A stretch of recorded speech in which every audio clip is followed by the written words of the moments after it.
बच्चों आपका पेपर है 4 नवंबर और 20 जनवरी को, और उसमें जो है इस तरह के सवाल आते हैं। और आज मैं आपको 10 जो है इंपॉर्टेंट सवाल कराऊंगा जो आपके लगातार पेपर में पूछे गए हैं। तो ध्यान से वीडियो को पूरा देखिएगा और लाइक कर लीजिएगा। शाम को डेली 6 बजे आपको जो है नई क्लास मिल जाती है। और पहले मैं इंट्रोडक्शन करा देता हूँ। ये सारे सवाल आज की क्लास में हम लोग करेंगे, ध्यान से देखिए। और चलिए शुरू करते हैं। अब देखिए बच्चों, अमन का खर्च विमल के खर्च से 30% अधिक और विमल का खर्च रमन के खर्च से 10% कम है। यदि उनका कुल खर्च 6447 है तो अमन का खर्च क्या होगा, हमें ये बताना है। ठीक है बच्चों, तो यहाँ पे ध्यान से देखिए। अमन का खर्च विमल से और विमल का खर्च जो है रमन के खर्च से 10% कम है। मीन्स रमन से शुरुआत हुई है, तो आप मान लीजिए कि माना रमन का खर्च x रुपये है, रमन का खर्च बराबर रुपये x है। रमन का x है, विमल का इससे 10% कम है। सो विमल का कितना हो जाएगा, विमल का खर्च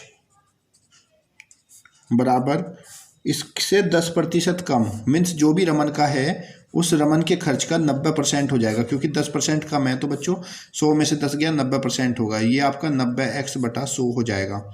0 से 0 चला गया, 9x/10 ये हमारा विमल का खर्च है। और अमन का खर्च विमल के खर्च से 30% अधिक है। अब यहाँ बच्चों आप अमन का खर्च निकाल लीजिए। अमन का खर्च कितना है, जो भी हमारा विमल का खर्च आया है इस विमल के खर्च से 30% अधिक है। ये ध्यान देना, 30% अधिक है मीन्स विमल के खर्च का 130%। जितना बच्चों प्रतिशत अधिक होता है उतना ही 100 में हम जोड़ते हैं और भाग 100 से करते हैं। 0 से 0 कट गया, 13 निम्मा 117x/100। ये किसका हो गया, हमारा अमन का खर्च हो गया। अब यहाँ से बच्चों उसने कहा कि तीनों का कुल खर्च है 6447। तो परसेंट के अनुसार आप देख लो, रमन का खर्च x था, x + 9x/10 + 117x/100 बराबर कितना है आपका, ये 6447। 6447। इन सब का बच्चों एलसीएम ले लेंगे हम। 100, 10 और 1, तो इन सब का लैस जो है 100 ही आ जाएगा। 100 × 100 100x, 10.100 10 × 90x हो जाएगा। और 100 × 100 + 117x बराबर 6447।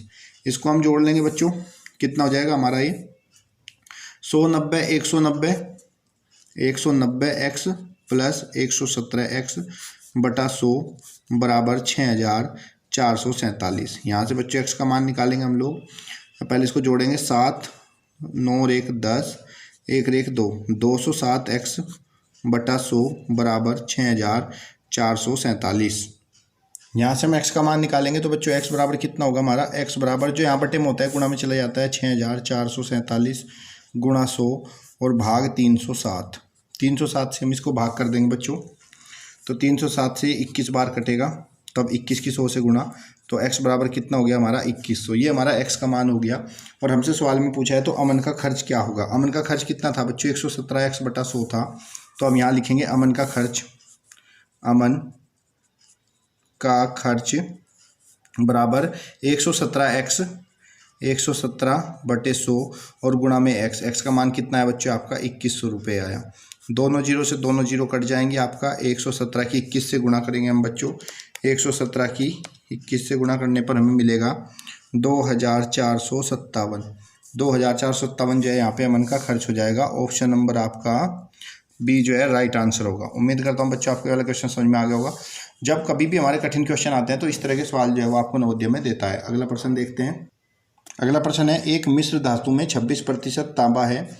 91 किलोग्राम तांबा प्राप्त करने के लिए कितना मिश्र धातु की आवश्यकता होगी, ये बतानी है। तो इस मिश्र धातु में 26% तांबा है, तो आप मान लीजिए, माना कि कुल x किलोग्राम मिश्र धातु चाहिएगी। कितनी, x किलोग्राम मिश्र धातु। अब बच्चों इस मिश्र धातु का में से 91 किलोग्राम हमें तांबा निकालना है और मिश्र धातु के अंदर 26% तांबा है। कितना तांबा है, कुल 26% तांबा है।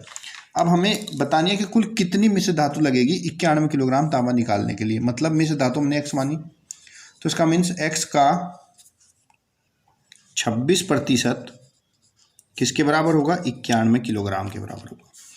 प्रतिशत निकालेंगे तो x का 26% निकालेंगे तो x गुणा 26/100 बराबर कितना, 91। तब x बराबर हमारा 91 जो यहाँ बटे में होता है वो गुणा में जाएगा 100 और भाग 21, नहीं भाग 26। इसको हम काट देंगे बच्चों। 13 सत्ते 91, 13 दूनी 26, 2 से हमारा 100 कटेगा 50 बार, 5 सत्ते 35 और 1 जीरो। 350 किलोग्राम जो हमें मिश्र धातु चाहिएगी 91 किलोग्राम तांबा निकालने के लिए। ऑप्शन नंबर ए आपका राइट आंसर है। कभी भी इस तरह का सवाल हो तो इसमें हमने देखो एक्स को मिश्र धातु हमने मान लिया x किलोग्राम लगेगी, और मिश्र धातु में जो 26% है वो तांबा है, तो इसका मतलब जितनी भी हमारी धातु है इसका 26% में जो तांबा है वो 91 किलो के बराबर है, क्योंकि उसने कहा 91 किलोग्राम हमें तांबा चाहिए। यहाँ से हम इसको बच्चों हल करेंगे और x का जो मान होगा वही हमारी मिश्र धातु हो जाएगी। अगला प्रश्न देख लीजिए, ये भी आपका इंपॉर्टेंट प्रश्न है। एक HR कंपनी में 4800 कर्मचारी हैं, जिनमें 45% पुरुष है और पुरुषों की संख्या का 60% 25 वर्ष या उससे अधिक का है। कंपनी में कितने पुरुष कर्मचारी 25 वर्ष से कम है, हमें ये बताना है। तो यहाँ पे बच्चों कुल कर्मचारी हमें दिए गए हैं, कुल कर्मचारी है हमारे 4800 और इसमें जो पुरुष हैं वो 45% है। तो पहले ऐसा करते हैं, यहाँ पे टोटल पुरुष निकाल लेते हैं। तो पुरुष जो है हमारे 45% है, तो इसमें जो कर्मचारी है इसके अंदर पुरुष स्त्री दोनों हैं। तो यहाँ से पहले कुल पुरुष फाइंड कर लो कि कुल पुरुष कितने हैं, तब ये हमारा 4800 का 45% हम निकाल लेंगे, जो कि हमारे पुरुषों की संख्या आ जाएगी।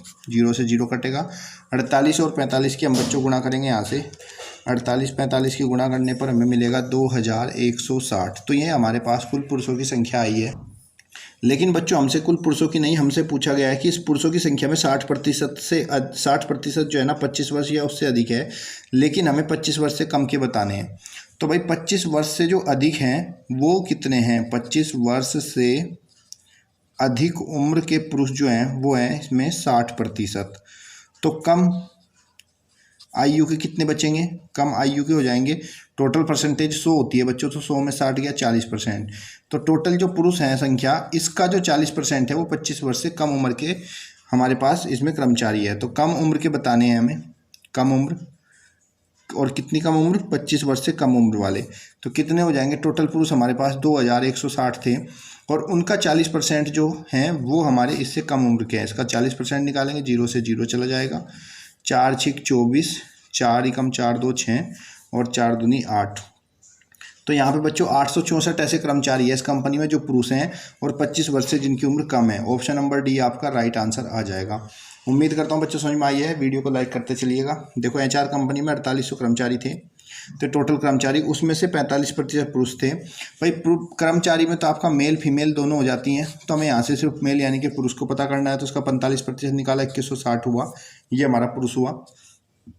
अब इन पुरुषों में भी, इन टोटल जो पुरुष आए इनमें भी 60% वो हैं व्यक्ति जिनकी उम्र 25 वर्ष से अधिक है। तो 25 वर्ष से अधिक वाले अगर 60% हैं तो टोटल पुरुष तो हमारे 100% हो गई। अब इनमें से 100 में से 60 गया तो 40% जो है 25 वर्ष से कम आयु वाले हमारे पास बचे। अब टोटल पुरुष का हमने 40% निकाल दिया, तो वो पुरुषों की संख्या आ गई जो 25 वर्ष से कम है। ठीक है बच्चों, समझ में आया आपको? अगला प्रश्न देख लीजिए, ये भी आपका बेहतरीन प्रश्न है। एक वस्तु का क्रय मूल्य विक्रय मूल्य का 80% है, तो विक्रय मूल्य क्रय मूल्य का कितने प्रतिशत होगा ये बताना है। तो आप मान लीजिए बच्चों कि मान लो वस्तु का जो विक्रय मूल्य है यानी कि जो सेलिंग प्राइस है वो आपका 100 रुपये है। सेलिंग प्राइस कितना है? 100 रुपये है। तो क्रय मूल्य क्या है इसका? 80%, यानी कि कॉस्ट प्राइस आपका क्रय मूल्य कितना है इसका? 80%। और 100 का बेटा 80% जो है 80 होता है, यानी कि विक्रय मूल्य आपका 80 हो गया। अब ये आपसे पूछ रहा है कि विक्रय मूल्य क्रय का कितना प्रतिशत है, यानी कि ये जो विक्रय मूल्य है क्रय का कितना प्रतिशत। तो ध्यान रखना है ना, क्रय मूल्य का कितना प्रतिशत, जिसका भी हम प्रतिशत निकाल लेते हैं, यानी कि का से जो पहली वैल्यू होती है उसको हम बटे रखेंगे। विक्रय मूल्य पूछ रहा है तो विक्रय मूल्य हमारा 100 हो गया। किसका पूछ रहा है? क्रय मूल्य का। तो क्रय हमारा 80 हो गया और गुणा में हम 100 कर देंगे। 0 से 0 हमारा कैंसिल हो गया, 2 पंजे 10, 2 दूनी 2 चौक 8, 4 से कटेगा 100, 25 बार, 25 पंजा 125। तो बच्चों यहाँ पे हमारा जो विक्रय मूल्य है वो क्रय मूल्य का 125% हो जाएगा।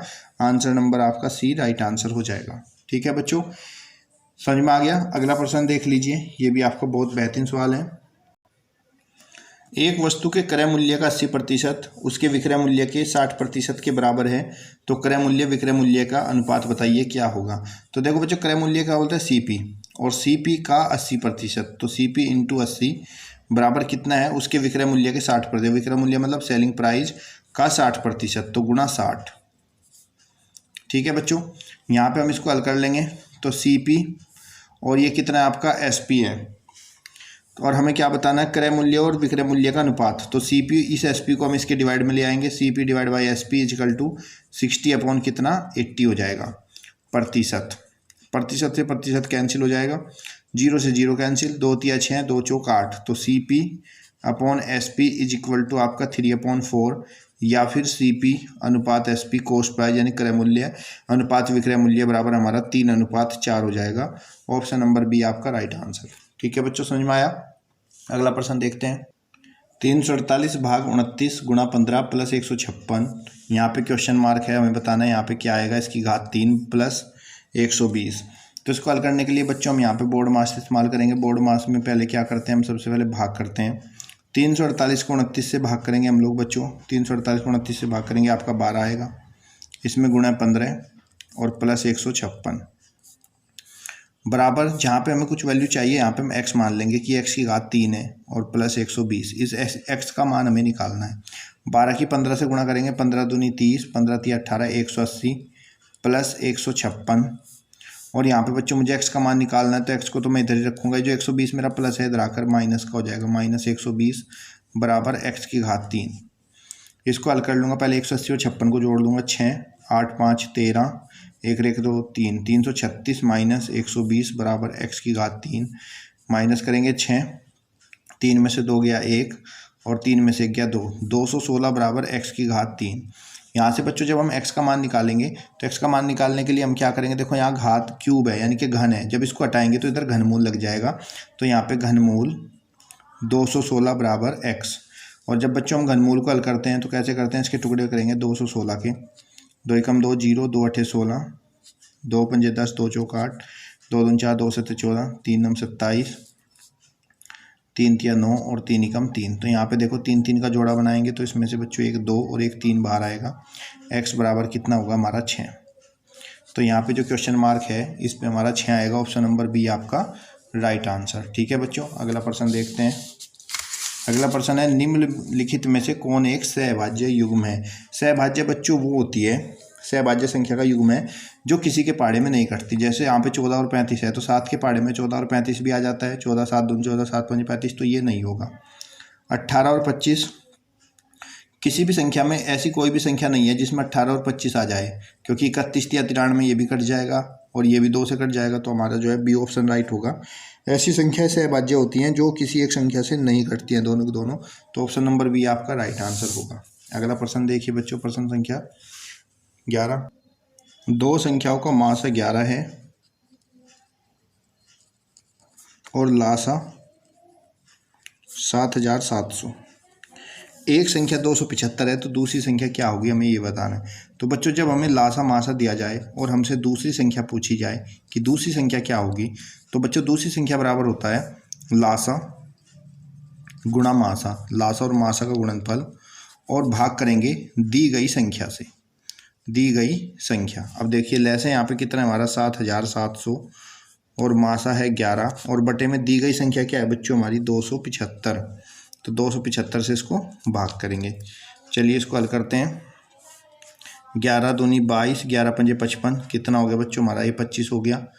इसको हम काट देंगे 5 से, पंजो पंजो 25, 5 एकम 5, बचे कितने 2, 27 हो गया। पंजो पंजो 25, 5 चौक 20, 0, फिर 5 से 5 तिया 15, 0, 5 अठे 40। तो दूसरी संख्या बच्चों हमारी 308 हो जाएगी।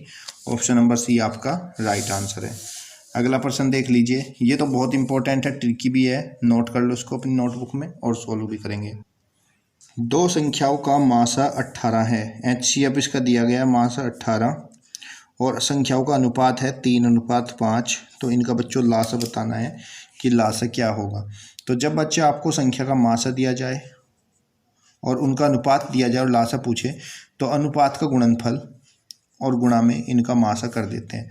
5 तिया 15 गुणा 18, 15 18 की गुणा करेंगे बच्चों हम यहाँ पे, तो 15 गुणा 18 हमारा कितना होगा 270। तो इनका लासा कितना हो जाएगा 270। ऑप्शन नंबर ए आपका राइट आंसर। कभी भी ऐसा सवाल आए जिसमें आपको मासा दे के रखे और संख्याओं का अनुपात, तो तीनों की गुणा कर दीजिएगा, आपका आंसर आ जाएगा। अगला प्रश्न देख लीजिए, प्रश्न संख्या आपकी 11 है ये।